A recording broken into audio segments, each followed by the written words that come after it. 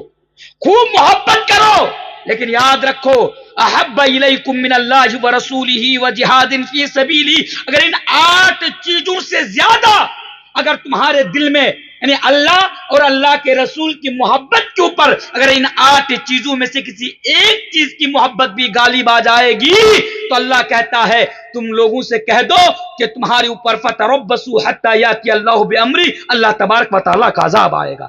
اپنے دل پر ہاتھ رکھ کر ذرا بتائیے, اس کسوٹی پر اپنے آپ کو ذرا رکھ کر دیکھیے, اس کسوٹی پر اپنی محبت کو ذرا پرکھ کر دیکھیے کہ آپ کے دل میں اجب باپ کے لیے زیادہ محبت ہے یا اللہ اور اللہ کے رسول کے لیے زیادہ محبت ہے, دولت کے لیے زیادہ محبت ہے یا اللہ اور اللہ کے رسول کے لیے زیادہ محبت ہے. میرے بھائیوں, آج ہمارے دل میں یہ الگ مسئلہ ہے, یہ الگ بات ہے کہ آج ہم اور آپ یہ دعویٰ کرتے ہیں کہ ہم اللہ اور اللہ کے رسول سے محبت کرتے ہیں, لیکن حقیقت تو یہ ہے کہ آج ہمارے دل میں اللہ اور اللہ کے رسول کے لیے محبت نہیں ہے. اور یہی وجہ ہے کہ اللہ تبارک و تعالیٰ نے ہمارے اوپر ذلت کو مسلط کر دیا.